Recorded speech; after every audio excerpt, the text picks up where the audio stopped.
Welcome back to another episode of Meredith with a Y. I am your host, Meredith Willits, and today I have on Chad Kultgen again. I know I'm saying it wrong. I had him on TikTok Famous, and we were talking about the necessary conversation, and we went left and started talking about spirituality, and I loved it so much. I invited him Yeah. back. So here we go. Stay with us. Hello, everyone. This is Meredith with a Y, and I am your host, Meredith Willits. Today, we are going to go deep, changing lives, and I am giving you the keys to the castle.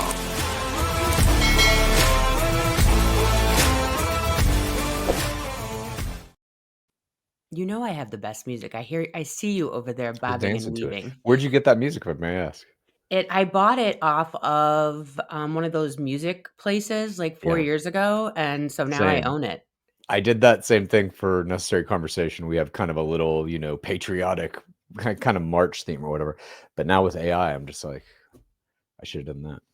Yeah, I mean, it was actually for me, it was, I think, not very expensive 4 years ago. Now, if you go on there and try to buy music, it's like a couple $100, and then you have to pay like monthly royalties or something. I Yeah. paid once and it's mine. So I kind of parlayed it over to TikTok Famous. I'm using it over there too. But okay.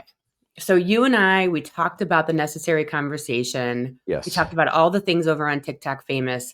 But then we went left and it was like we were on our own planet. I don't even know if that episode, I don't even think it's live yet. And we were talking about spirituality. And like I said in the beginning of TikTok Famous, there's something about you that just resonated with me when I watched your podcast Right. and your TikToks. I'm like, bro, something. And then you're like, start talking about like astral travel during the TikTok. I'm like, wait, this might be it. Like this, like we might have a lot going on in common. Sure. Can you give me background on your non-spiritual whatever journey and how we got to our conversation last time? Yeah, I mean, my parents raised me as a little kid to be Catholic, and I had to go to Sunday school and all that kind of shit. I rejected all of that pretty early on, somewhere in junior high, I think, as most kids who will reject these things do, and became, just a hardcore atheist, materialist. If you can't see it, if science can't measure it, it doesn't exist, and kind of accepted that party line that any spiritual encounter or experience any person could possibly have was a figment of the imagination, a hallucination, was not real. Yeah. Then I don't know when this started happening. I would say somewhere probably maybe 6 to 10 years ago. And maybe that to some degree, I haven't really thought about this much, but maybe that also coincides with me getting diagnosed with cancer roughly at the same time. I'm not sure. There were some things during cancer, some weird kind of experiences that maybe played into it. But I think it was more coincidental, actually, that around that same time, I started to become aware of certain science things happening, especially in like physics, quantum physics specifically, that talked about like information, like quantum entanglement, basically things that are happening outside of the kind of regularly accepted ideas of what physics is or what any of reality is. And so I started kind of going down that path, and there started to be a weird kind of bleed over with a lot of experimental physicists talking about using mathematical formulae to find things outside of space-time. And I started to get into the idea of like, oh shit, there's something beyond like literal physical material and time that Yeah. there, and maybe the fundamental kind of reality, the thing, the underpinning of all of this is some other thing. And once you open that door with a question, I think it's very easy to step through and start seeking the answers, or maybe think you found some, or whatever the case may be. And then I just had some personal experiences. Like I said, during cancer, I had a couple of, for the first time in my life, sleep paralysis experiences where I woke up and there was shit in the room with me, like Get things out. looking at me. And I was like, oh, what? What are these things? And that kind of kicked me down, like a different path. And coincidentally, or if you believe in coincidence or synchronicity or whatever, I was at a party at some point around that time, and a friend of mine brought up that he had the Gateway tapes. Mm-hmm. And I had just read a huge thing online about, for those who don't know, Gateway is this program developed by this guy, Bob Monroe, who is kind of famous for having had multiple out of body experiences. He wrote a book about it. And he developed this system with these basically playing like two tones, a different one in each ear, that are 10 hertz apart, and your brain kind of fills in the gap. I mean, this is like really Yeah. boiling it down, but please research it. It's called Gateway. And in that Because you can filling, access all of this online, and then it will take you yeah, to the tapes, and then you download the tapes, and then you can listen to these. I think there's 6 of them ish. there's way more. Oh, is There are there? 6 in quotes CDs of them, but each CD has like 6 or 7 different Oh, okay. meditations on it. So it's all of these different meditations that kind of build on each other, and they are meant to train you essentially how to astral project, have an out of body Mhm. experience, whatever. Like at the kind of final phases, that's what it's trying to get you to do. And so I started messing around with those and started seeing shit. Like, I don't know how else to put it, you know. And I still am not like adept at it by any means. I have not, to my knowledge, had an out of body experience yet. And everything I've read about that is like, if you have one, you'll know. So I'm waiting, you know, for that and trying to get to that end. But I certainly have, in the process of doing those meditations, you know, seen crystal clear images of like what seems to be a very specific person doing a very specific task, or a specific location, or a license plate.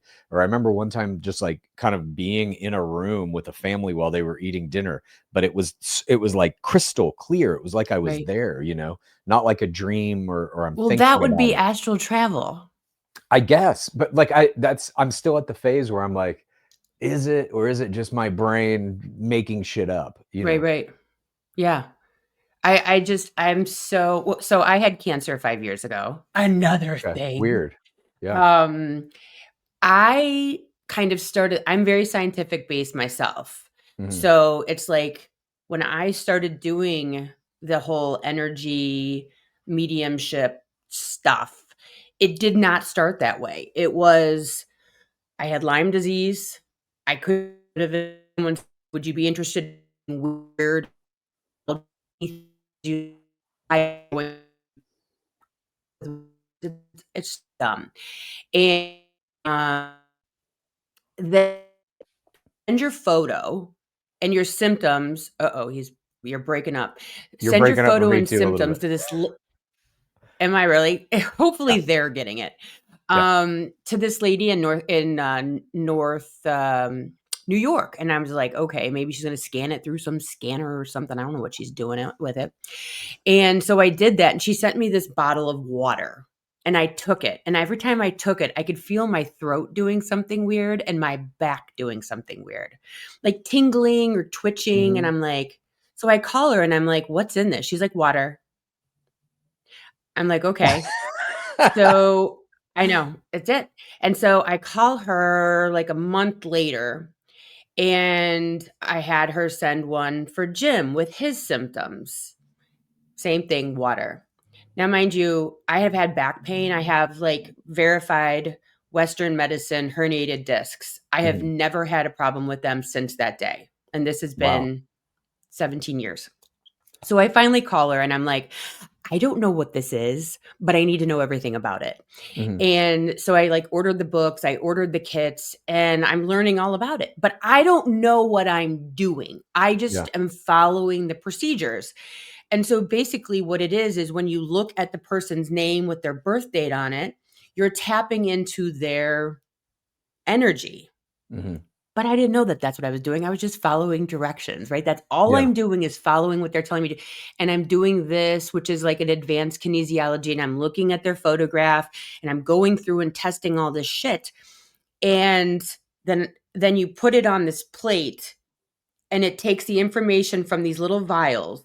So Mhm. when you write on anything, okay, so let's say you have a glass of water and you write on that.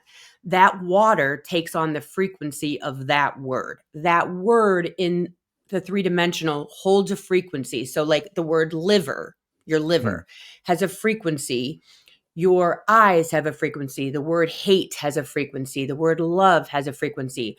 So each of these vials has water in it. And Mhm. it has like all these different bacteria and fungus and illness and body parts. And there's like thousands of them. And so then you do this whole thing. Long story short, I'm like, wait a minute. I just tapped into a woman's physical issues. using little water vials with words written on them. And then I sent her a bottle, and now she's healed. And it happened to me, and I had no idea. So I had Mm. no preconceived notion of what was going to be in this bottle. I just wanted it to fix me. Yeah. And I'm like, wait a minute. How in the hell am I tapping into this woman? Because now I'm starting to figure out like what I'm doing. I've got clients in California. I've got clients overseas. I've got clients close by. I actually diagnosed a family member who they knew what was wrong with them. I had no clue. Wow. And they freaked out that she thought that I figured it out, but I was Yeah. just going with these crazy ass files.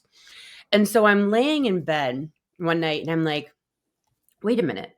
If energy is neither created nor destroyed, and I'm tapping into a living person's energy, then that means dead people's energies are out there. I wonder if I can tap into them too.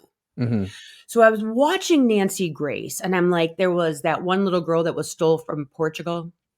Can't think I of her don't name. remember this, but okay. She was a little girl. They left her in the house, in the Uh-huh. condo on vacation, and they went and ate dinner. And she got stolen out of her apartment. I can't think of her name. Jesus. Anyways, I tapped into her energy. Never a good idea. Hmm. Bad idea. I went into like a 2-week psychosis because I experienced Holy shit. what she was experiencing. Yeah. Okay. Bad idea. And I was like, holy crap. So then I'm like, okay, I'm going to tap into my grandpa and see if he has a message from my dad. Now, no one knows I'm doing any of this stuff. Hmm. And so I call my dad. I'm like, did you have a bank like as a little kid that looked like this and all this other? He's like, yeah. How do you know that? And I'm like, I'm doing this. Holy shit. I'm That's doing cool. this. Yeah. And because I have no way of knowing that. Hmm. And I saw my dad on the floor, like playing with this dog bank as a little kid. And I was experiencing my grandmother who passed away before I was born. And I Hmm. was seeing all of this in my mind's eye, like what you're talking about. Yeah. And then I started working on like emotional release and tapping into people's emotions. Like, and all of this you can be taught, just like Hmm. you are with these tapes. And so I'm very like, I have to touch the stove. I have to know the stove is hot. Sure. Right? Like I just am that Yeah. person. And so I learned this by way of, I wonder if I can do that. I wonder if Hmm. that's possible. Like that type of a thing. Hmm. And now when I do it, like, cause I do psychic work and I do mediumship, psychic's easier, by the way. Just because of ego, you're like, oh, I have to tap into a dead person. And it's just like tapping into a living person. Absolutely no difference. Yeah.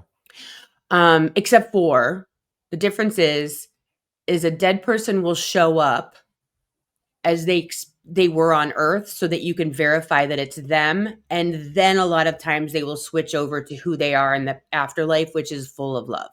Hmm. So they'll show up just so I can go, your dad's a curmudgeon, right? And then you're Yeah. like, yes, he was. Uh-huh. And then all of a sudden then he's like, I played a role. Anyways, that's how that happened for me. Like I had no idea Yeah. that these things were possible. I'm the biggest skeptic. If I couldn't do it myself, I'd say it's all bullshit. Mm. 100%. I'm like, no. Yeah, I mean, for me, I guess I'm somewhat similar. Like, it did take some personal experiences of my own to kind of like get me to be even open to the idea that any of this is possible. But I will also say, once you're open to the idea of it, there are a lot of things that any kind of spirituality in any kind of global world culture that has ever existed, I always chalked up to like, it's bullshit. It's Right. either like an organized attempt by certain people to control a Yep. population. It's a kind of more rudimentary understanding of existence that happened before science really was as good as it was. Whatever. I had all these excuses for these things, but once that door is open, once you accept or believe that like it's possible that there are things that exist in our realm of reality that cannot be explained by science and that have some kind of spiritual component, you have to now go back and look at all that other shit that you've said was complete trash and made no sense, because it's like, well, wait a minute though. Every, at least to our knowledge, every recorded world culture has some element of spirituality in it. Whether Hmm. that's like some giant organized religion or just some kind of spiritual practice that's handed down through generations or whatever. And most of these cultures also have like written accounts of interactions with angels, deities, entities, whatever you want to call them. Yeah. But like I think the kind of reframing of it through modern science, through to some degree, I guess, modern spirituality and just like the realm of human consciousness, so that it's not necessarily angels and demons or whatever, but it's like, yes, there are probably other versions of consciousnesses, we'll say, that can exist in this realm of consciousness, where, by the way, every one of us goes every goddamn night when we sleep. That to Yep. me is kind of like one of the biggest components of this, is that like dreams are ignored and have been scientifically forever, I guess. Yeah. Like that we just write that off as like, yeah, whatever. We all go to sleep and go to some other place, and it seems very real while we're there, but don't worry about that. Then you wake up and go Yeah. to work and pay your taxes, and it's like, well, wait though. This other place that we go to where like Can we have a physics don't conversation matter about that? and all Right. this shit, yeah. And you hear of people obviously having like dreams that can foretell the future, or link them with a family member or whatever the case may be. Just these strange experiences that people have that are related to human consciousness. um, Once you kind of have a couple yourself, you're forced to reconcile like whatever your prior beliefs were with the certain firsthand knowledge that like, I saw a fucking thing standing in my bedroom Yeah. looking at me. What Yeah. was that? And you I know still remember it a decade later or yeah, whatever. vividly. Like, that's the Vividly, yeah. difference between a visitation or an astral travel, I tell Uh-huh. people, versus a dream. A dream, you, like, might get snippets when you wake up in the morning and you're like, "Oh, I think I had a dream about, it's Yeah, kinda weird," and I remember a visitation or a travel, you're like, "And then this happened, and then they said," you know what I mean? Like, you sure. remember it the rest of your life. Like, you can go Yeah, back there and experience your grandparent who had a visitation with you on the beach during the middle of a dream. Like, yeah. that's the thing to me, though, and I know you'll agree with me, spirituality pushes self power, Mhm. self reflection, whereas religion is like, come here, give me 10%, I will save you from the very demon I'm scaring you with. Like, Yeah, religion, in my opinion, it could be good, but of course we humanize it and make people afraid, and like salvation and all these things. It's like yeah, spirituality is like, or at least Christian religion, yeah. spirituality is like, empower yourself. The God lives within you. Your body is your temple. And you know what I mean? That is, it's a very different powers. Well, I think like all religions are, in my opinion, they're just kind of systems of putting the rules of how to astral project, or what you should believe, or what the entities are, angels or gods or whatever. It's just putting them in some kind of a framework that makes it like a very regimented thing that you can read and understand and whatever. Then you have the other component of it, which is money, and that corrupts every system. Every system. Religion is not immune, obviously. So I think like at its core, any religion, it's just kind of, I mean, like I would argue what I'm doing with these gateway tapes. It's not like a formalized religion per se. They don't have they're not tax free. The United States government doesn't recognize it as a religion, but it is this system of rules that kind of outlines what they're trying to do in terms of like a spiritual practice. I would consider that to be to some degree a religion. There's no like central deity, there's no creation myth. It lacks some of the things that most normal in quotes religions have, but But I don't don't you know. think that's more of a tool? Like here's the step-by-step process to get out of your ego. I mean, basically Mhm. what those tapes do is ketamine. It's like, Yeah, hey, totally, totally. But I mean, I think like the 10 commandments are that as well. Here's 10 steps to get to heaven, to get to enlightenment, to get to, the sweet hereafter, whatever you want to call it. It's all to me, at least as I am framing it now, this is just my own personal belief. Obviously, great. everybody has their own, et cetera, et cetera. But for me, it's kind of like what I've recognized in all these various systems is they offer a path to return to the source, Yeah. whatever that is. If it's a god in a religion, or a specific like Jesus or whatever, it's a path to get to heaven, or to get back to what I think is the fundamental kind of like underlying. I don't even know how to describe any of this, but I think what is underneath whatever this shit is, what we think is reality, is kind of like a pure consciousness field or something. And I do think we all go back to that.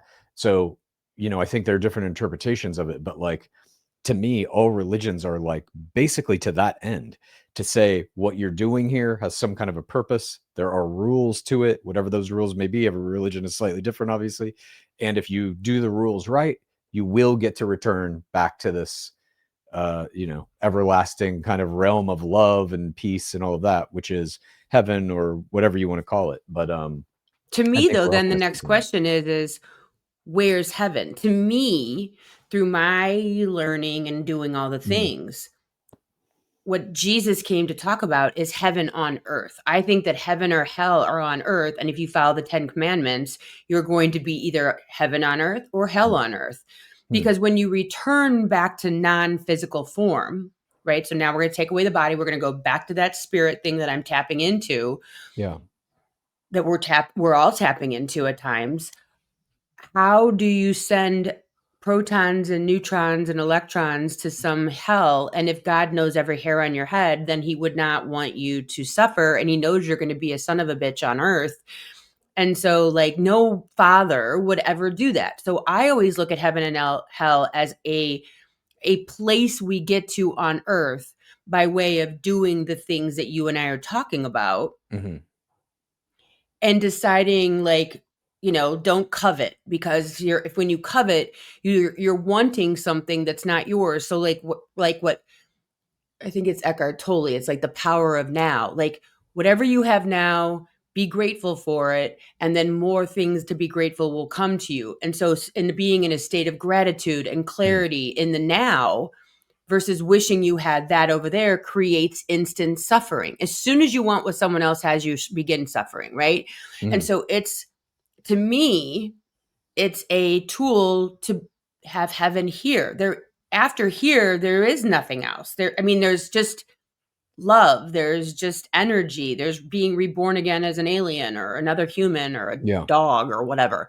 So I look at that as why would someone like Jesus or Buddha say, okay, I'm going to come here to show you how to live so that when you die, it's good? It's like, no, I came here to show you how to live and find heaven in Mhm. the temple on earth right now. Yeah. Yeah, I mean, I this is something that I kind of, like, think about pretty frequently. Like, what is our purpose here in this, what we consider to be a physical manifestation of ourselves and all of this, versus Yeah. does it even matter if once you die, you do get reincarnated or you get reabsorbed into the big river that's flowing through the Yeah. universe or whatever, Yeah. whatever your version of it is, what's the point of this? And there are a lot of, like, Experience. I think but it's to what's the point find of that? self.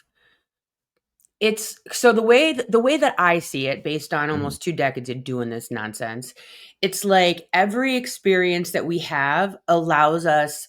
So, like, when you judge someone, Mhm. okay, within, like, minutes or years, you will experience that which you judged Mhm. in one way, shape, or form, either by way of your children, your parents, yourself. You'll have somewhere to figure out that judgment.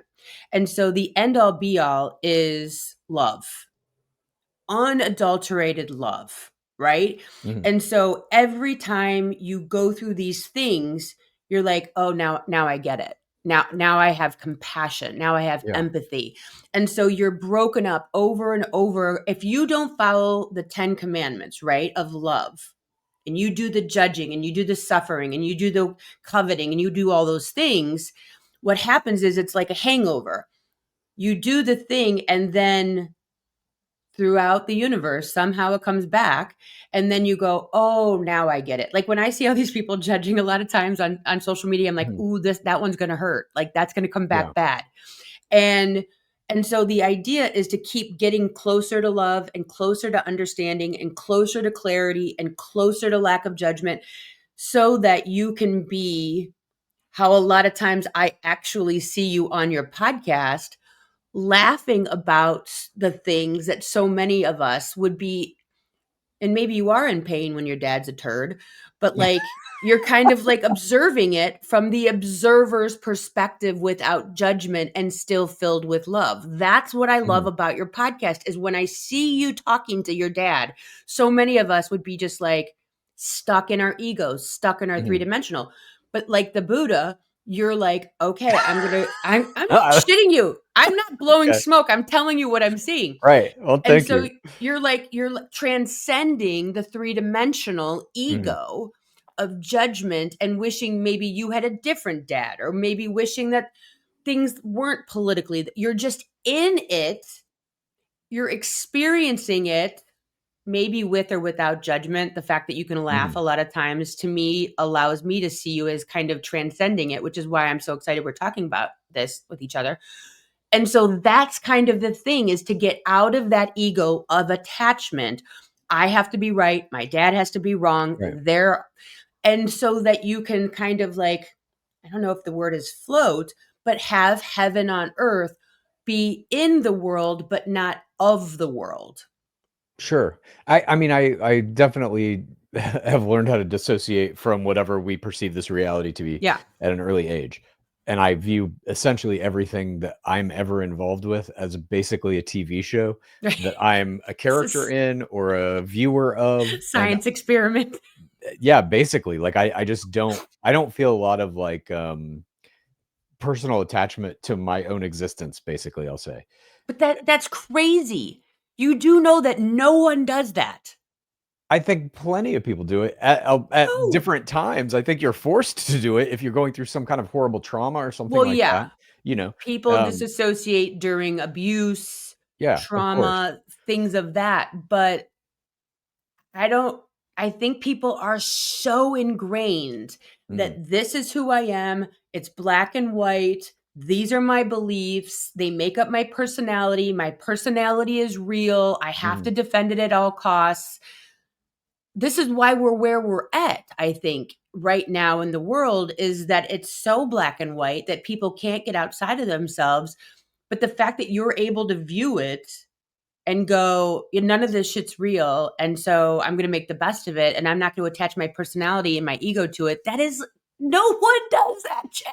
but what I wanted to get at is, like, what is the point of that? If the point of all of this, as you're saying, is to kind of, like, to detach and to have a kind of bird's eye view of what this is so that you're not, like, super personally, emotionally invested in things that may be bad or, whatever the case may be. So we get to that point. Let's say that we can all get to this point of extreme enlightenment where we are completely detached and we view things in a very objective manner, no personal emotional reaction. We get to that point and then we die and then we get what, reincarnated to do it all over again, and we forget all of that we learned.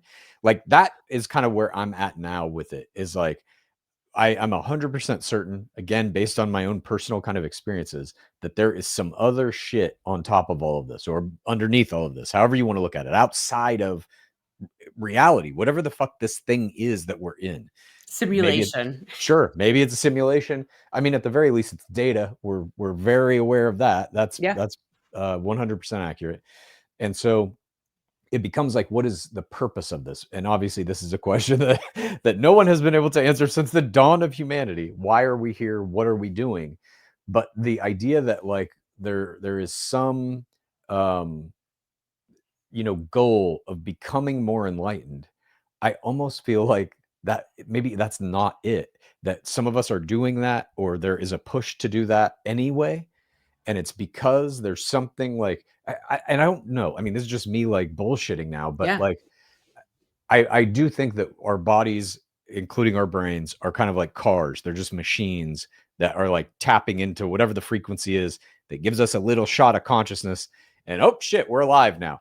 Um, that said, uh what is that kind of like trying to become enlightened is almost like, I think, a byproduct of it. I think the machine is a little bit faulty and we're not supposed to be able to do that shit. I don't think we're supposed to be able to astral project and read minds and make water that can heal people's backs. I think that's just kind of like we're figuring it out. It's like when you're in your car and you're driving and you're like, oh shit, I slipped it out of gear. It wasn't supposed to do that, but now I'm Right. going faster. Oh, that's kind of cool. I feel like it's maybe that, and that if there is any purpose to this, if there is some kind of, like, and when I say higher power, I don't mean God necessarily, but some other conscious entities that are looking at what's going on here and are potentially in control of it, or at the very least are have more powers in it than we do in terms Yeah. of influence. then we may be here to serve some purpose to that thing, whatever that is. And I don't think that purpose is necessarily enlightenment, I guess. Otherwise, why wouldn't that be more prevalent? Well, they've talked about, like, a lot of the reading that I've done, it's talks about how, like, Earth is the most difficult school because of Mm, emotion. And so, like, yeah. there's other energies and beings around, Mhm, and this is the toughest. This is the most dense. This is the one that mm, we come to and forget everything. But when we forget everything, it's because if we had all the answers, which, for example, so like if I'm doing a psychic reading for somebody, so they want to know something, a lot of times I can see everything. mhm, But there's sometimes that's just like, I can't see that, which to me tells me immediately that's something that you came here to experience. So I mm. can't give you the answers because otherwise that's one of the things you came here, you wanted to learn about. Yeah. Um, so for example, when you talk about like, is enlightenment the end game and what's the point of being here? And if we forget, do we have to do it all over again? I look at it with reincarnation is that we kind of like, it's like Mario Brothers. We go to the next level. We Mhm, don't need to do that again. And I see people do this in life. Like, for example, like yourself, you've had a lot of different careers, a lot of different jobs, a lot of different things. Would you need to go back and write the book you wrote 20 years ago? mhm. No, that's dumb. You've done that, but now you're doing something new and then you're doing Yeah. something again. And so you can have many lifetimes, and most people do, in one lifetime and knock a lot of shit out. Mhm. Or you can be stuck and just keep making the same mistake over and Yeah. over and over again. It's like this, the people that date the same wrong partner, and you're like, oh Mhm. my God, why do they not see that? And that's how I kind of look at life or reincarnation. You would be reincarnated and do a totally different experience. You might be a Black woman, you might Mhm. be a Hispanic man, and you need to like understand that perspective. So it's not that you're just, forgetting everything and have to do it again. It's a totally different ball game, just like you wouldn't write the book again. Yeah. It's different. But do you think, like, to what end? I guess my question is this. Do you think that we are these individual entities and that that persists beyond death or even through reincarnation? Or is it that we are all part of a kind of, not even a collective, a big single unified thing that breaks little pieces of itself off to Yeah. have these different experiences? Yeah, I look at it B. Okay. So we are individual, but we are made up of the whole. So when someone's like, is my mom with me that passed away when I think of her? I explain we live within them. Mhm. So they are the R and we are inside of the whole, Mhm. right? And so that is why, like, yes, so we are our own entity. When I do mediumship, I just made a video on this recently. I'm tapping into the part of myself that is them. Mhm. That's why it's easy to do because I understand that. And so Yeah. I'm like, hold on, let me wiggle over and become Tom that died in, 1960. Okay, let me find him. Okay, XYZ. Um, and I believe it's for the sake of, see, when what I'm tapping into, when you're talking now, all of a sudden I'm starting to tap into things. And Mhm. so what they're showing me in this moment when you were talking about like what's the purpose, if we are part of a whole, and Mhm. that whole is the end all be all of all, what they're showing me right now is expansion. So it's like the more we experience, the bigger it gets. Like, have you ever seen where they're like, oh, there's a black hole and it's getting bigger Mhm. or whatever? That's kind of the way they're showing it Yeah. to me right now, is that as it expands, the universe expands, everything expands. So it's just like all is expanding when you and I expand. And so Mhm. there is an end game ish to the idea of us being there. And what they're saying is right now, see, you're getting a little reading right this second, I love it. This is is great. that they're showing me is that like every time you learn something, it peels back. And the reason they're peeling back right now, the veil, if you will, like you're saying, we're getting closer, we're Mhm. learning more things. It's become like astral travel, even though they're like, yeah, well, that those things are like decades old, but we're they're making it necessary for us to be able to see this, because the next step with AI is going to like transform everything from like the industrial age to like this new next chapter. Yeah. And so the reason the veil is lifting and you and I and so many people are becoming like adept at this. And they keep talking about Nikola Tesla. So I'd be interested if you have, the whole time you're talking, they're like, Nikola Tesla used to dream and imagine all of his inventions down to the one like hundredth Yeah. of a, and he would invent everything in his dreams. But it's the reason that the veil is thinning is because what is about to happen is going to change so much that we're not in the industrial age. We need to be more in the spiritual age where like Mhm. we are talking without talking, we're connected without connecting.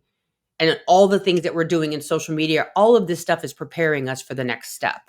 Like what our kids, That's what we interesting. need to know is very different than what our kids need to know. It's the exact Yeah. same thing. We needed to know to build bridges is very different than what we need to know right now to do the next AI shit.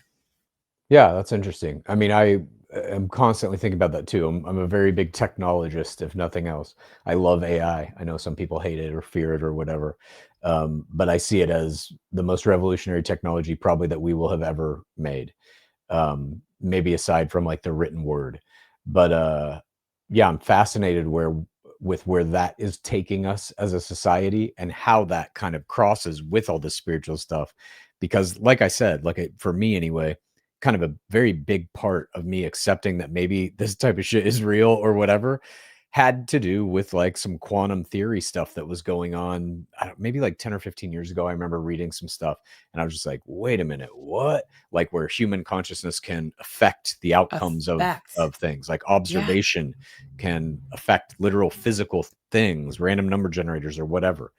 Um, and if that's true, and it seems very likely that it is based on literal research, then you have to kind of reconcile with the fact that like human consciousness is some other shit. It Yeah. there are like psychic powers, at least in terms of those early scientific experiments, are like to some degree real. Maybe not in the way that we see them in movies and all this kind of shit, but like that our minds or whatever you want to call it can affect the physical world we're in. That just opens up a whole new door of like, well, how much can it affect it? Has it created it all? I mean, there's a Yeah. lot of scientists now, these are like theoretical physicists, but they're talking about uh finding these objects outside of space-time, and many of them believe space-time is not real at this Mhm. point, that this is all some kind of manufactured thing. Again, whatever it is, a computer simulation, or we're just building it with our minds or whatever. At the very So, least. like, when you just said that, they're like, "Yes, yes, that's the thing." Like, so if you Okay. imagine graph paper Uh-huh. 10-dimensional, like, Yeah. that's the only way I can describe what they just said. When you just said whatever the hell you just said, what they were like is like, "Yes, that's it." It was like, yes, Yeah. as, like, our brains keep manifesting and keep thinking and keep learning, Mhm. we're growing, and then they keep showing it like this whole graph like rolling out, like you are creating the universe. Mhm. And so when you imagine it, it like rolls out more universe and rolls out more universe. So like every time you imagine something, and we're co-creating with like these entities like you were talking about, they're showing it's like there's like these all these entities with us, and they're like planting ideas. So did you ever hear about how Prince was being interviewed? Mhm. And he said, yeah, sometimes I wake up at 3 o'clock in the morning and I'll call my band and I'll call my, the team, and we'll go record a song at 3 o'clock in the morning. And the interviewer was like, why? And Mhm. he was like, because Michael Jackson got the same song at 3 o'clock in the morning. And if I don't record it, he's going to wake up and record it. Yeah. And that's how like it is. It's just like all these people are given 10,000 people are giving thoughts in the middle of the night or in the Mhm. daytime. And that's why they say put a journal next to your bed, Sure. because that's when you're getting these downloads. And so, but like, you know, go record the song, go create the book, go create the podcast or whatever. Mhm. And they'll give it to people that they know will do it. But There's a then, lot I of mean, people with great voices, yeah, but I certainly have this exact same experience. Every artistic endeavor I've ever had or done, I feel like was not my own. It's just, came from somewhere else, whatever. right. It's Um, like out of your brain. You're like, bloop, go to write this. And you're like, okay. yeah. But then my question is like, well, why though? If we're just vessels to like perform these actions that are dripped into our brains while we're sleeping or in some kind of meditative state or whatever the case may be, what's our purpose in that? Like, can these entities not interact with the physical world? Are we the machine that can do that? And so they have to use us to, lay the pavement to build the road because they can't touch the pavement. Like, what is our function in all of this if we are just absorbing their ideas and making them, in quotes, real in whatever this environment is? So when I look at that, it's kind of like more three-dimensional. Hmm. Uh, um, um, uh, Physical versus energetic. So to when I look at them, so I'm like looking at aliens right now. They're like we're more like space Hmm. ish. Like they can have like crafts, but they're not the same physical kind of craft. There's something about Earth that creates a growing of the physical Hmm. universe. I don't know why we're different in that way, or that we just like grow things on Earth in a very different sense. Yeah. It's just very more, it's more tactile for some reason. Hmm. Also, like learning and things of that nature, we learn so much faster here Hmm. because of strife and because of emotions. Like they don't have that type of thing. It seems very alien oriented, Hmm. which is why we Interesting. exist differently Yeah. Well, I mean, than like aliens do. I can't speak on the aliens' behalf or what their existences are like, but I know here there's a lot of science right now, um, not a lot, maybe it's fringe, but I read a lot of it that is talking about how, like, what we have evolved to be, if evolution is all true and all the things that we believe scientifically are factual to be factual, we are kind of like these machines designed through hundreds of thousands, if not millions of years of evolution, depending on who you ask, to live in this environment, to Yeah. survive in this environment. So our five senses have been developed and honed specifically to avoid threats and to make us able to have more babies or whatever the thing is, whatever the strategy is for you specifically as an organism to survive. And so the thing we're experiencing is not the real thing. Like 100%, that cannot be the case because all of our senses have been designed over time to help us survive. So what you see, what you hear, smell, taste, touch, all of that is completely fake. Isn't It that is so weird? specifically designed to make you survive, and that's it. So whatever the real shit is here, we can't see it, hear it, taste it, touch it. We can't. We literally can't. We have evolved out of being able to even do that. That's so That to me is wild. like fascinating. Yeah. So whether you believe this is like a computer simulation or not is almost irrelevant. Whatever it is, it ain't this. That's 100% sure. Yeah. I mean, I don't like know the why, way but I see it when you're talking, it's just like graph paper inside of graph paper inside of graph. It's just so yeah. weird. Like I don't live in that space. Like I'm going to my kid's football game today. You know what I mean? Like I live in Yeah, that sure. space. Like, and I so it saw. does switch into a different brain. And I Yeah, don't live in like as soon as I'm done talking about it, I'll like go back and I won't like there I won't care that there was graph paper 5 minutes ago. It's because of you course. can't. Exactly. Like I said, we're existing in this thing, whatever this is, and our senses tell us like that's a car coming at you, step out of the way. Who the hell knows what is actually going on there? Because Yeah. I mean, once you just start getting into like the real kind of particle physics of it all, and the Planck length, the Planck scale is something that I think about a lot. Like below a certain size of particle, we cannot see what is there. We can measure nothing beyond a certain uh this thing called the Planck length. I forget exactly what it is, so forgive me. But it's like uh something to the minus 32 or something. It's like the smallest measurement we can do with any of our scientific equipment, and even mathematically, there's nothing below that. So there's like some kind of bottom limit. And then if you But however, there has to be. maybe, I mean, we You know don't what I know. mean? That's the whole Ish. thing. It's at least a limit to our understanding, if Right. not to our measurements and maybe to reality itself. Um, I think about that constantly, but also it Poor doesn't Chad. matter. No, I enjoy it, but it also doesn't matter because it's like I said, you gotta go to your kid's football game, and it's like, as much as you can kind of pontificate about what all of this actually is and the fundamental nature of reality and what's my purpose and are there aliens and all the shit, you got your kid's football game. And that's the core of like what it is to be human, I think, is Yep. this kind of constant grappling with, well, I need to go eat my turkey sandwich today or I won't survive. But also, why am I trying to survive? What is the point of this? Why is there a turkey sandwich? What is a turkey? How do we measure below the plank length? All of these things. And And so why it does gets it very have its wrapped own up. frequency? Oh, I was gonna say, I saw some video the other day, and this is also like, um, part of this, at least for me, in what I would consider to be somebody who is relatively new at thinking about these things or attempting these things, is trying to separate like, is this shit I'm reading about or seeing on YouTube real? Is this a Right. crazy person? What is going on here? And I saw this video of a dude who, you got to forgive me, I forget his name now, but you can just Google what I'm about to say and I'm sure it will come up. Mm. He's been on a million podcasts.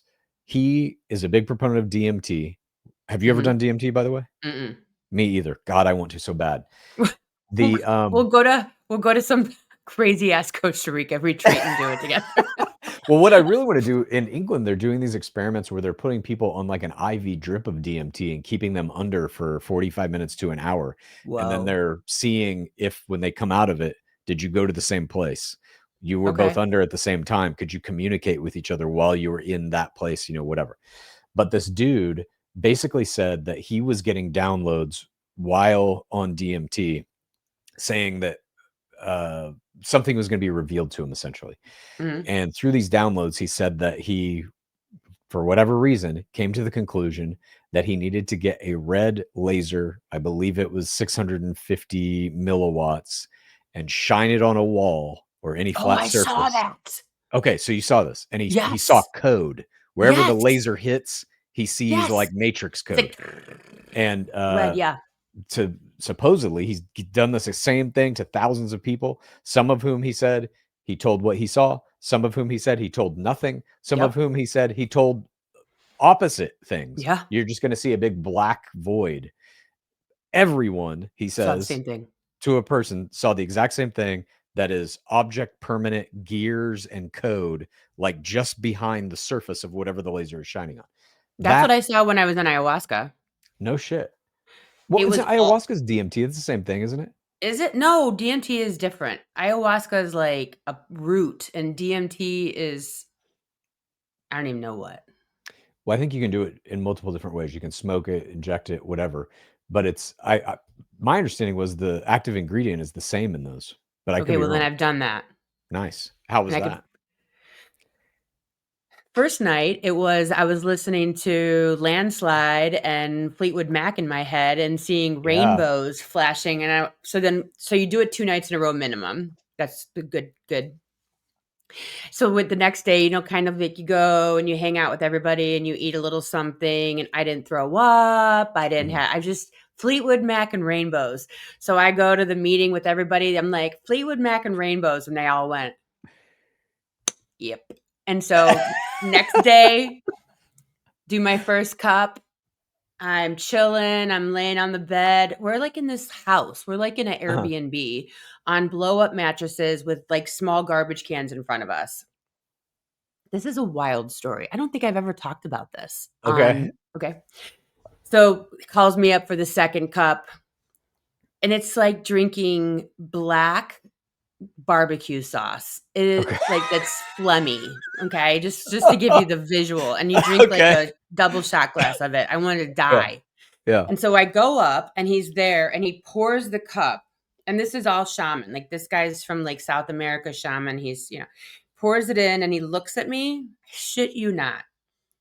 He dumps it back in gets it again, pours it again, blows in it, because the blowing in it is the whole energy vibe, right? And then it hands it to me, and I'm like, I'm going to drink this back at my bed. He's like, don't leave. Drink it in front of me. And I'm like, oh, I am so screwed. So I Jesus. drink this, right? Go back to my thing and sit there. So I'm like laying there and I'm like laughing and dancing. Like, so you go through the whole, you kind of like throwing Yeah. up, whatever. And I'm like, got the, blah, blah, blah. Got this music maker laying on the bed. It's pitch black. You hear everyone throwing up all around you, which I'm not a fan of, but whatever. Like, Yeah. you're so out of it. You don't really care. And then everyone's like, all right, well, if you guys are done, come up and get something to eat. So like half the people get up and leave. Uh-huh. And I'm like, I made it. Oh no. This was the beginning of my night. Oh, Jesus. The beginning. Yeah. Within seconds, there was a big window next to me. All the trees outside the window completely pixelate. Just pixelate. And they started like showing me my entire body as if I were made out of Legos. And the majority of my body is all the colors of the Legos. Hmm. And my pinky toe is made of a black Lego. And they're Interesting. showing me that like you're equal, you have just as much capacity of evil as anyone else on the planet. Uh-huh. And sometimes you lean into that evil and that black starts growing up of you, and then it can get smaller. It's just the left or right, good, bad, good, kind, hateful, whatever. And so that black Lego can never, ever go away. This goes back to why the fuck we're here. And so it's kind of this idea of like, what are we doing here? And it's like, are you going to grow the black Lego and it's going to be your whole body is going to be black? Or are you going to make it as small as possible and lean into love, right? Mm-hmm.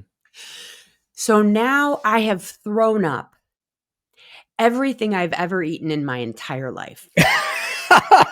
Okay. When I tell you, I'm laying there, like I'm in, like it's like I'm ready to deliver a child. I'm sitting at the edge of this bed and I'm just like this. Help. Help. I'm like, I'm going to die. Like, I know I'm going to die. Like I am, I'm physically dying. And I'm like, help. And so someone comes over and like brings me water. And all of a sudden, it was like this demon entered my body or was coming out. I'm not sure which, right? Mm-hmm. And I scream at the top of my lungs, get me the fucking shaman now. I am screaming. I'm like, you know who I am and I know who you are. I'm going to fucking kill you. And I am just, and he comes and he's standing right in front of me. And when I tell you, I was like a mama bear losing my mind. And he just stands there, blank. And he walks away and I'm just shredding him. But it's not me. It's like this thing that is just like wanting to be heard. And people, and I go, and then so like then I'm like, I need you guys to pray for me. Like I'm literally begging, pray for me. I'm dying here. But it was like this thing inside of me was dying. And this one guy who was about 5 beds away from me, he is dying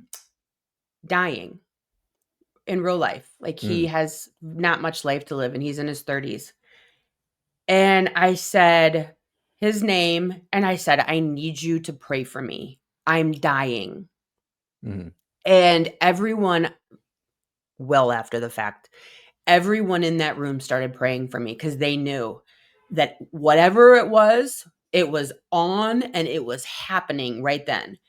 And this woman came up to me. So like finally they kept bringing me water, which I think they were bringing me Florida water or something because I was just like throwing up and throwing up and throwing up. And then finally I just like didn't have to throw up anymore. It was weird. And like, it was like, I could tell like the air kind of like left the room and like all of everything was normal again. And this woman came up to me and she said, I have sat for ayahuasca over 20 times. I have never in my life seen anything like that. Wow. She goes, you came here to work and you did it. She's like, I've never seen anything like that in my life. And it was intense. And I actually pulled the book for the free next ayahuasca trip.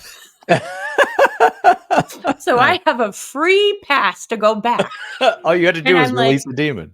I'm like, I don't know if I could take that ever again. Like, Yeah, I was like I mean, I probably lost, I'm not even kidding, like 10 pounds in yeah. 24 hours. Like, No, it's I crazy. I I was I've gone.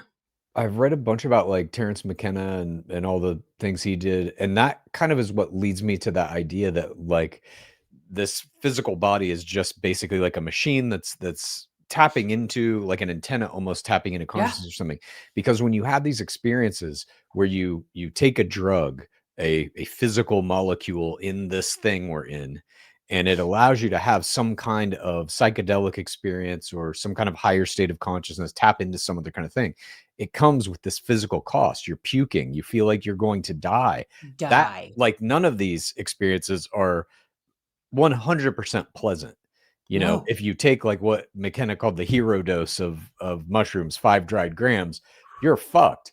Like, he talks about his brother doing it and being essentially catatonic for days, and they were like, Ugh. "Shit, is he dead? I don't know. Let's hope that he comes back." So these, in terms of at least drugs, controlled substances that we can take to alter our consciousness, to have these, you know, touches with the other side or whatever you want to call them, it comes at a cost that is like detrimental to the machine, to the body that we're in. And that's why I think it's like I, I don't know if, like, are these drugs part of the program? Are they supposed to be here? Are these things that we're just happening upon accidentally and then they become part of spiritual practice? Are they designed to be here specifically? If they are designed, talk about like intelligent design, that to me is one of the wildest theories of all time, because I'm like, well, whoever designed all this shit ain't that intelligent. There's a lot of real bad things that, like, why do we have to take shits at all? Who designed that? Right? At any rate, I But if you look at digress, but ketamine, right? Like, mhm, so like we have a ketamine clinic 5 minutes from my house. It's yeah, all like doctors and nurses. And what they're doing basically is they're putting you in a situation that removes you from your ego and lets you see reality, yeah, which is that your life's not that bad. None of this freaking matters. All of it matters. Who gives yeah, a shit, anyways? Don't be depressed. Don't be anxious. Get out of your PTSD. It's all in your brain. mhm, There's a whole experience out there that has nothing to do with your shit, and then come back to reality. And then they keep doing it over and over and over again.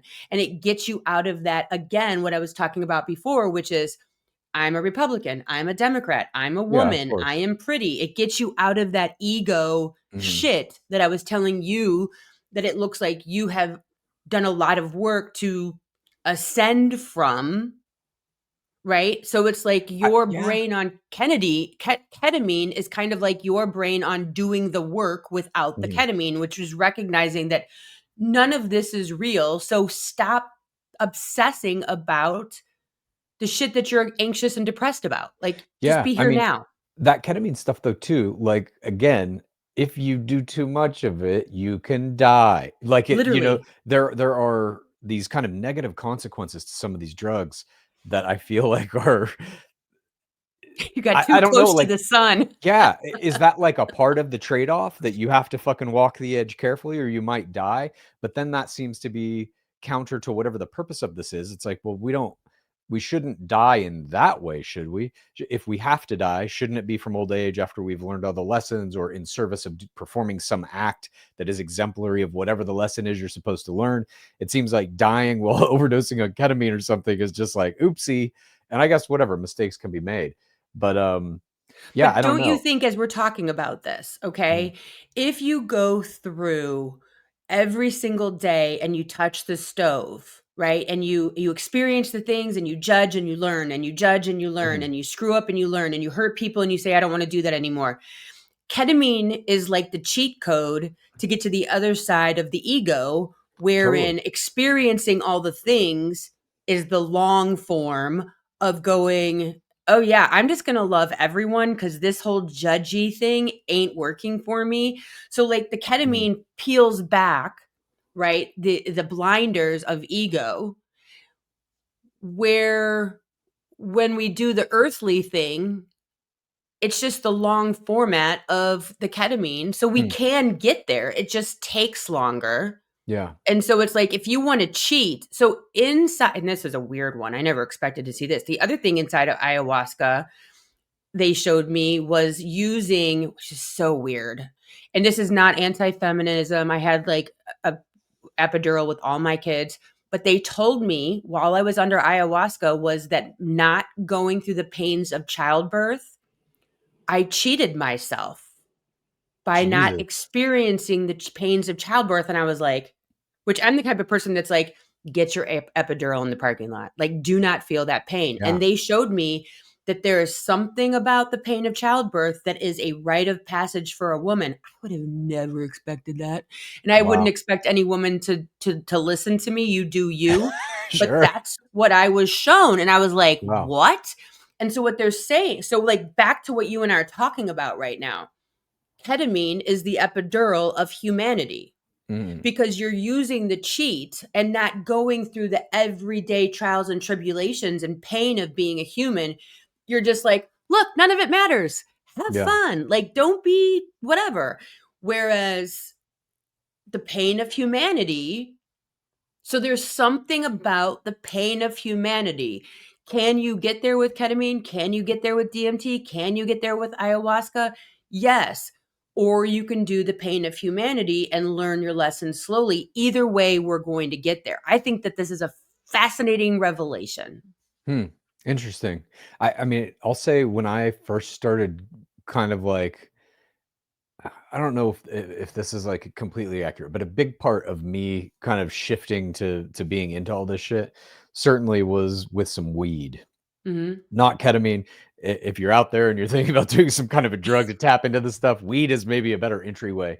But Right. I used to play in like this old man baseball league where like it was hardball, and every Sunday we'd go out at 10 a.m. and I'd throw 100 pitches as hard as I could, and I would just be sore as fuck. So I started doing this practice of I would get super high and go get a Oh my God. 90-minute deep tissue massage after all my baseball games. And eventually, for some reason, I started listening to binaural beats while I was doing it. And God, what year was that? How many years ago? 15 maybe? Same. Weird. I started doing binaural beats 15 years Yeah. ago. That is freaking crazy. And that is one of the things that really started me on this. It Me must have too. been a thing like on YouTube or some shit. I'm sorry to interrupt, but when Yeah, you said that, no. I was like, wait, what? Yeah, I don't remember how I came across it Me or neither. It why was I like on thought to YouTube or some incorporate shit. that. But, yeah, I did, and then it became like a whole almost like, talking full circle about, like, religions and stuff. I made, like, a little religious practice of it. So I would go into the thing, I would be high, I would go into the little room, and I'm taking off my shirt, and I would do this whole mental kind of check down of everything that it took to make this t-shirt from the dawn of humanity to now. Everything from we have to learn how to like grow fibers and weave them into cloth, all the way up to like machine revolution of making industrial clothing, all the way to who made the Old Navy logo, all of these things. And I would take the shirt off and put all that shit aside. And same with the pants and the shoes and whatever. I also am getting frozen when I die, which is a joke to some degree, but I am doing it. And so I would take off my little freezing medallion, which is like my fear of death. I would place that aside. And all these things had like symbolic representation to me of essentially stripping away my identity as I get on the table. And then as you're laying face down. And then as soon as the massage starts, I got to a point where maybe because I was high or because of the binaural beats, I could like trick my brain or whatever into feeling like I'm going through the table and leaving Mhm. my body on the table basically. And then I'm just swimming around in whatever the fuck pops into my head. And a lot of shit popped into my head. And I still try to do this with some frequency. I used to do it every Sunday, but now time, work, etc., the pandemic kind of fucked up that schedule. But yeah, I highly recommend that for anybody who's just like looking to have a good time. I had two crazy experiences. My husband and I thought that there was an earthquake in New Jersey. This was uh, probably 2010, maybe. No, it was after that. Anyways, we're laying there and it's the middle of the night and the whole bedroom and bed starts shaking. And so we get up in the morning and there's no whatever. And it happens a few years later and now it happens to me more often. And what it is my soul re-entering my body. It will shake the entire bed. wow, that's It's wild. wild. Like, and Jim's felt it twice. Yeah. And I feel it now. You can feel your whole body like start to like this, and it's coming back into Yes. your physical This is body. fucking wild you say this. This has happened 2 nights ago. I've gotten to a point in Gateway where, again, I don't think I've had a real out of body experience yet. Stop gaslighting yourself. I'm not gaslighting myself. I based on everything I've read, I know that I haven't because everybody's like, "You know when it fucking happens." And I haven't known that yet. But I've gotten to, like, there's stages kind of leading into it, one of which is, like, your body vibrating. And I've gotten to that point multiple times where I'm like, "Oh, fuck. What is going on?" You know? Or like an explosion kind of in my head. I've felt multiple of those where you're like, "Whoa, what the fuck is that?" Couple nights ago, we're asleep, me and my girlfriend, and she wakes me up and she's like, "Are you okay? The whole bed was shaking." And I was like, "What?" And I was having Stop. a dream about I was in a house laying on a couch and started to kind of float up. And I was like, "Fuck, I think I was about to have an out-of-body experience." And she woke me up. She Because ruined you it. were your No, she didn't. But yeah, I had a similar experience see? I'm where I telling you. woke And her it up with my violent shaking. yes, yes. And it's not your body moving. Yeah. It's literally like your soul leaving and entering your physical body and trying to like incorporate itself back into the physical. Because Jim's like, holy shit, like he was like, we just had an earthquake. Yeah. Totally didn't have an earthquake. It was that. Exactly. It's like starting a car that won't start. It's like, Yes. and then the Yes. engine starts. I And you're firmly like, believe that. And yeah. so, like, See, but no one talks about this, so no one knows that other people are doing it. yeah, and I think we like, again, I just go back to that thing of dreams. We all have them. We all do this. And there's some mechanism in our bodies in this fucking machine that, like, when we have our dream and we come back, like you're saying, we don't quite remember it, we don't connect to it, exactly as we do while we're having it. Sometimes you can have that emotional resonance if it was like a particularly sad or happy Yeah. or whatever dream, but you don't remember the specifics of it like you were there, generally speaking. Sometimes you do if you're awakened in the middle of it or whatever. But I just think it's so fucking insane to me We're that not tapping Western into it. science has just ignored dreams. Yeah. You have a couple of, like, famous It's just woo woo. psychiatrists who talk about, dream interpretation or Yeah. whatever, but yeah, it's like it's bizarre to me that, like, every one of us is 100% awake in our dreams, and we are not discussing this in any way. It's just bizarre. Look at Oh, shit, you're breaking up a little bit. oh, of course. Is it I was gonna say, is it 11 o'clock here? Can you see me now? Can you hear me Yes, now? I can. Now I can. Okay, good. But yeah, like when your little kids have dreams of flying because they're astral traveling, we as we get older stop dreaming that because we don't think we can Yeah. fly. We don't think like our dreams also change as we get older based on our egos, based on what we believe can happen and Yeah. what's possible. My first memory of a dream ever when I was a tiny I don't even know how old I was, under 5, and I have this memory pretty clearly still, was being abducted by aliens. And I have that recurring dream a lot.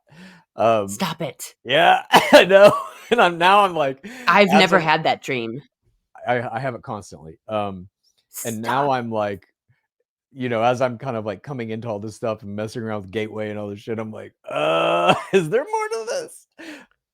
What color eyes do you have? Bluish, I guess. Mine are green. I'm RH negative with green eyes, and like that's like a whole like other weird shit, I What's guess. Like RH negative?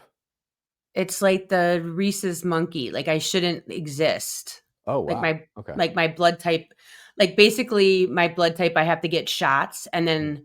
then before I deliver, and then after I deliver, because otherwise my body will make up an antibody that will like abort my next baby. Like so, Oh, I should only Jesus. be able to have one baby because Yeah. as soon as that baby is born, my body creates an antibody to abort the next baby or miscarry the next child.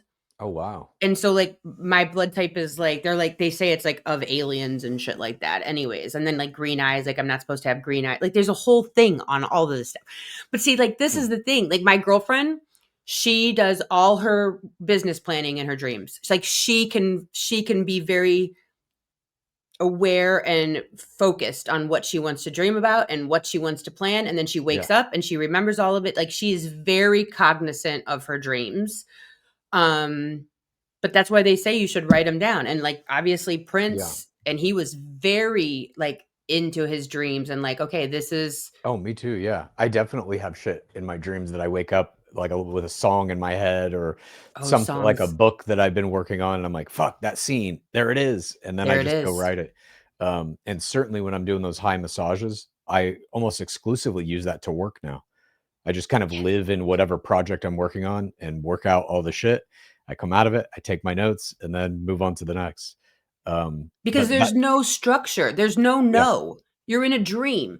So you can go exactly. yes, no, yes, no, yes, no, and then you can go yes, yes, yes, yes, yes, and it's all possible, and there's no Yeah. ego to get in the way of, you can't do that. Or that doesn't make sense, or that's stupid. Like, you No, don't totally. have that. Totally, and, I also found it, like, incredibly helpful to just work on personal shit, like, the kind of, like, little methodology that I used to use, um, now I can just kind of, like, get there almost instantaneously and don't even really have to be high to get into that kinda weird flow state, but the Yes. methodology that I used to use was, pass through the table, leave the body behind, now you're floating in a big black void, and then I would always force some kind of, like, pinpoint of light to start coming toward me, and I See, would just be I'm like, doing it. what is that thing?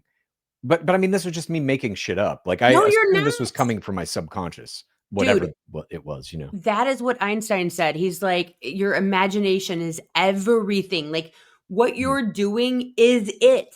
That's Hmm. it. That's the thing. Like, I think it's my imagination, but through working with this, like when you were talking to me before, I'm like, okay, they're here. It feels like my imagination, but through years of doing this, I can feel the room shift. Sure. Like you said, that shift is now a new influx of energy that wasn't in the room before, that now I'm like, okay, this isn't coming from me. This isn't in my reality. This is the thing that Yeah. this is the thing. You're doing the thing. No, I've had, like I said, certain experiences where specifically when I had cancer and the first time that I had sleep paralysis and I saw, like, literal fucking creatures looking at me in my bedroom. It wasn't like, I mean, I had heard of sleep paralysis and I knew basically what it was. Everybody makes jokes about the sleep paralysis demon, and here I have some.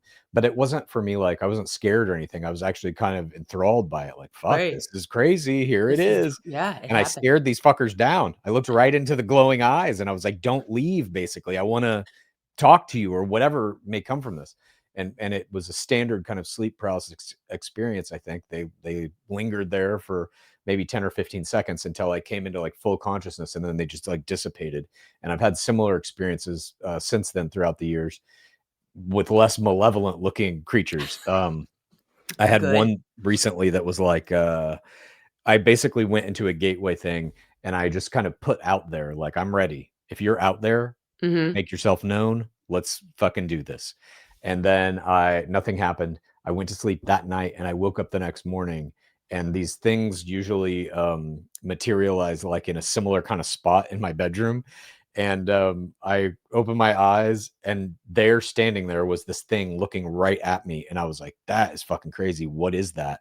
It looked almost like some kind of Native American, almost like, I don't know if you know what a Kachina doll is, but it looked a little bit like one of them, and I know Mhm. nothing about any of that lore. I know nothing about that culture, but I just knew that it felt like that. So I just started Googling around and I found the exact thing that I saw. It was a Hopi morning dancer, this deity in the Hopi Indian culture. Does it That have was like like, fur, like a first, like, is it a guy with like fur on the bottom and then like fur like a top by chance? no, it is like kind of sundial of feathers around the head and almost like a Okay. bird beak kind of Oh, okay. Yeah, yeah, yeah, face. yeah. But I Googled it, found that image, and I was like, "What? This is exactly what it was." There are like thousands of these different entities that all have, at least on the internet, these kind of representations visually of what they look like. And I sifted through them all until I found this exact one. I was like, "This is fucking crazy." And I read what it was, and it's like this spirit. that the Hopi believe shows up in the mornings to kind of wake you up gently into your day and say you're going to have a good day. And I'm Ew. like, what the fuck? That thing was in my goddamn bedroom looking at me after I asked just into the universe. Like, Yeah, if you're watch out out what you there, ask for, right? come fuck with me. I'm ready, Yeah, it was just awesome. And I've seen other, creature type things manifest in that same time when I'm just waking up and Yes, I'm that's not when you're in quite alpha. there. And it's like, oh, there's something looking at me. And I tell my girlfriend this shit. And she's like, Yes. don't bring entities in the bedroom. She's got a point.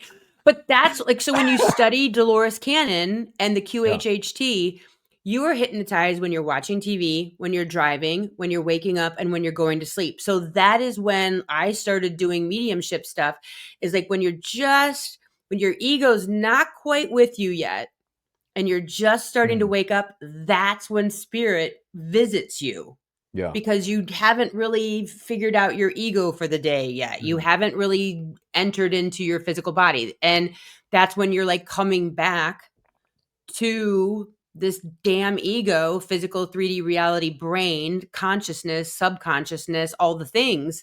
And so when you're waking up, that is the time when you get the songs and you get the downloads and you're kind of like in yeah. between two worlds, which is like, I mean, it's just so amazing.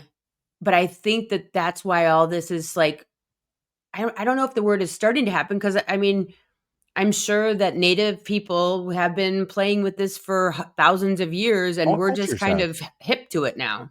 But I mean, I even think there's like Christian accounts of saints and stuff being visited by angels or Yeah. bilocating. There are a couple of saints that are like famous for basically saying that they are existing in two places simultaneously, which is Yeah. like astral projection. Yeah.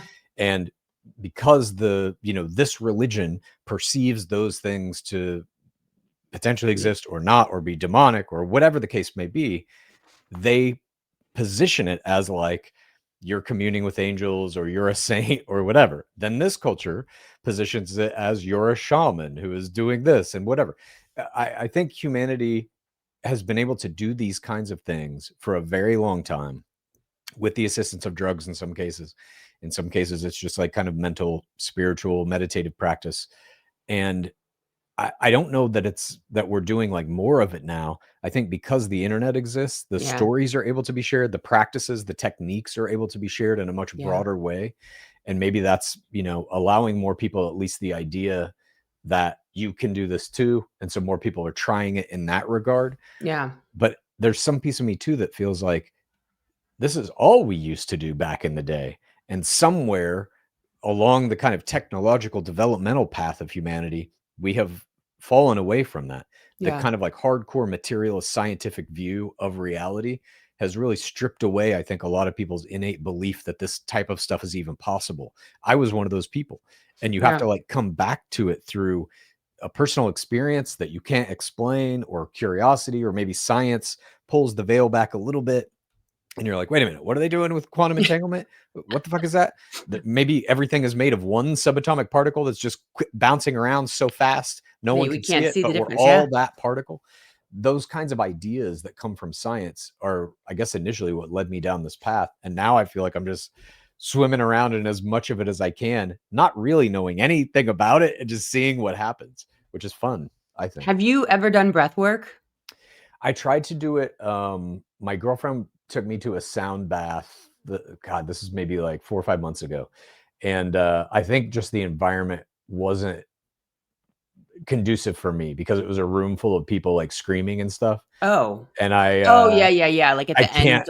Yeah. Yeah, that for me, I don't do well with like a lot of outside stimulation. I need to be kind of like isolated, I think, to Kind of, tap into any of that shit. yeah, Yeah, inside of self, not distracted. Like squirrel, squirrel. Oh, yeah, yelling. exactly, Right. Yeah, exactly. exactly. But no, at the beginning of it, I was starting to definitely feel a little lightheaded and weird. I'll tell you what, when I did breath work one time, like it took me, like it was like being, like it Yeah. was wild. I think it was, and I had a healer guy reach out to me, which is a whole nother conversation. But he always said like stay away from like drugs, alcohol, use breath work, use self-hypnosis. He taught me how to Mhm. do self-hypnosis, which is where I did a lot of my own personal past life regressions. And then you come out of that and then you write. You write down what you see. Mhm. And it's exactly like astral travel. But I'm so excited that you just had this shaking thing and that your girlfriend felt it. Like that's Yep. so freaking She crazy. woke I me up. She's like, "Are you okay?" And I was like, "Yeah, why? What's going on?" The whole bed was shaking. No, no, no, no. Thought we were in an earthquake. see, Yeah, you're doing it. You're kind of. doing it. But not. I think I'm on the threshold of actually doing it. Yeah. Well, I mean, it starts in, and if you want to practice it, like all you do is like just sit here and just in your mind's eye imagine walking down to the kitchen and like I said, Mhm. open up the refrigerator, feel the cold air. Like that's practicing clairvoyance. That's clairsentience and all those like Sure. feeling and seeing. Practice hearing your dad's voice or your mom's voice in your ear. That's clear practicing clairaudience. Like all these things we're doing, like you can go back to like your childhood home and like feel the carpeting. Yeah. It's weird you're saying this. Now I'm like going back to my own childhood memories, and I think I might have been doing some of this shit as a kid. Yeah. I remember we would always take these trips from we lived at the time in Amarillo, Texas, and my grandparents lived in Kansas. So we'd always take trips on the holidays and stuff to drive up to them. And I remember specifically there was one trip where my Walkman ran out of battery, so I couldn't listen to Duran Mm, Duran. So I just started playing it in my head, like crystal clear, note for note, word for word, and found that I could do that, that I could just listen to music in my head as though I was hearing it. that's And crazy awesome. I've always really been able to do it, I guess, since that point. But yeah, in retrospect, like I didn't know that that was like weird or that like Right. everybody wasn't just listening to music in their head on a 24-hour a day cycle. But yeah, maybe that was a piece of this to some degree. I'm not sure. Yeah, you can play that's the beauty of it. It's like it's all personal. You can play with it, you can touch things in your mind's eye, like, what Yeah. does ice feel like? What does hot feel like? Like, instantly, your whole body can feel like what it felt like to touch a hot pan. You Mhm. know, and the way it jolts down your arm and you pull away, like all of the experiences, and you haven't touched anything. That's a form of astral travel. Is you went Hmm. there, you touched your childhood bedroom floor, you touched your childhood kitchen, you know, countertop or whatever, and the way it feels, if it's nubby, if it's not smooth, whatever, what the edge is made Mhm. out of, like all of that is imagination. But how'd you get there? It doesn't exist, Yeah. but you went there, you can feel it. All of that practice helps in exactly what you're doing so that you can go and just get used to imagery in your brain or those sounds in your brain, the feelings, the temperature, the personality, imagining, you know, someone's personality. Like that's what I'm really good at when it comes to mediumship is like I can like, oh, they were super funny. Like I can feel their personality, Mhm. you know, and I think that that helps when you're meeting someone. Like, you can instantly meet someone and know if they're your vibe or not. You're like, "Yeah, not my Totally. vibe." Yeah. Like, that's what that is. Like, my husband quick before we know go, because I know you have, like, 7 minutes here. When my husband and I were dating, I went to visit him. He was working in Philly, and we were dating at the time, and we stayed at this hotel next to where he was working because he didn't have a house yet, so we had housing, and we were sleeping, like, weird, like, our heads were, like, touching oddly, dating, you know? Now we're on the opposite Yeah, sides of a different king rooms. bed. Totally like, I don't even know he's in the room now. Yeah. But I woke up and I was like, "Holy shit." He's like, "What?" And I'm like, "I just had the craziest fucking dream." He's like, "What?" And I'm like, "We were driving and it was like we were in the middle of, like, a desert, but there were, like, hills and there was, like, all of these tornadoes everywhere, but there was this one big tornado and, like, I could see the tornado and there was all these small tornadoes." And he looked at me and he goes, "I just had the same dream." Holy shit. And Wild. he's like a guy, you know what Mhm. I mean? Like, he's a guy that would be like, "Well, oh my gosh, I really hope you're okay." Yeah. You know, "I'm gonna get you a glass of water." He's not like he's from Iowa. He's not gonna lie. You know what I mean? Like Sure. like he's just like, and to this day, we will still talk about it 20 years later about Yeah. the shared tornado dream because it was probably the beginning of the walk of the path that I'm on right now Yeah. because it was like, how do we share a dream? Like, we really Totally. did. But that And types of shit happens all the time, and that's what I'm saying, what? like, how c at this point, how can we deny this stuff? I used to deny that type of thing my whole life. Like, had you told me that when I was 25, I'd be like, this is bullshit. She's Right. making it up or whatever. Right. But it's like, A, why would anyone make these types of things up? And B, accounts like this have been occurring throughout human history forever. So So it's weird. just kind of like the volume of personal accounts of stories like this to me at this point is undeniable. It's undeniable. I just don't know how like any kind of credible person can completely discount these experiences that are happening outside what we perceive to be the prescribed physical reality that we all live in. And I think science is finally kind of starting to come around on that Yeah. a little bit. A little bit. A little There's bit. still like plenty of scientists who discount it all, but um, certainly there's something else going on here. And I guess for me, if I have any final thoughts, it's like I'm now fully ready, willing, and even attempting to tap into that shit just out of curiosity, if nothing Yeah. else. The teacher appears, right? Yeah. The teacher appears, and then you just keep going, and then another teacher appears, and you find out more. And I'm so glad you're willing to come back and talk spirituality after our political chaos. I did No, see I you. love this stuff. I know, it's so fun. I did see you on your podcast, or at least a clip of you having conversation about spirituality, and you're like, Mhm. "There's more than this," and I was like, "Uh-oh, he's going there." Your dad's gonna be like, "You're full of shit, and No, shit." you have to, especially when your parents start getting old and are like, my mom, I think, is like more spiritual than my dad by a long ways, but my Yeah, dad is just like locked into the physicality of this world and detrimentally so. So I yeah, always feel like if I can crack that a little bit, I'm helping him in what effectively are the final years of his life. yeah. I think it's huge. It's huge for me. Like when my grandma died, in 2017, and we were driving from Florida to Chicago to move here, and I went to sleep, and I had a dream of my grandma, and she was standing in front of me, and she was perfect. She was full figured again. And her hair was in her bouffant. Like the last time I saw her, it was like Mhm. just wet and kind of to her head. And she was more frail. And in my dream, she was all put back together. And I Yeah. woke up and my mom had texted me, "Grandma died last night." Wild. And I was like, she's put back together. Like, and I give myself once a year to like cry about her and be sad and miss her Mhm. in the human reality. But I'm like, it is such a blessing to me and to my clients that, or people that are open to hearing that, like, go, I'm not going to die and go in a box in the ground or be frozen and that's what I am or whatever, right? Yeah.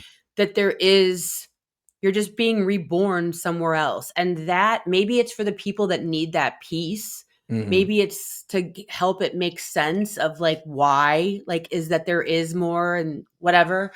But it gave me so much peace to like see my grandma like that and know that she's just born somewhere else. She's on the other side of the window and I just have to live with her in Totally. a new way. She's not here, but she's here somewhere. And like, Mhm.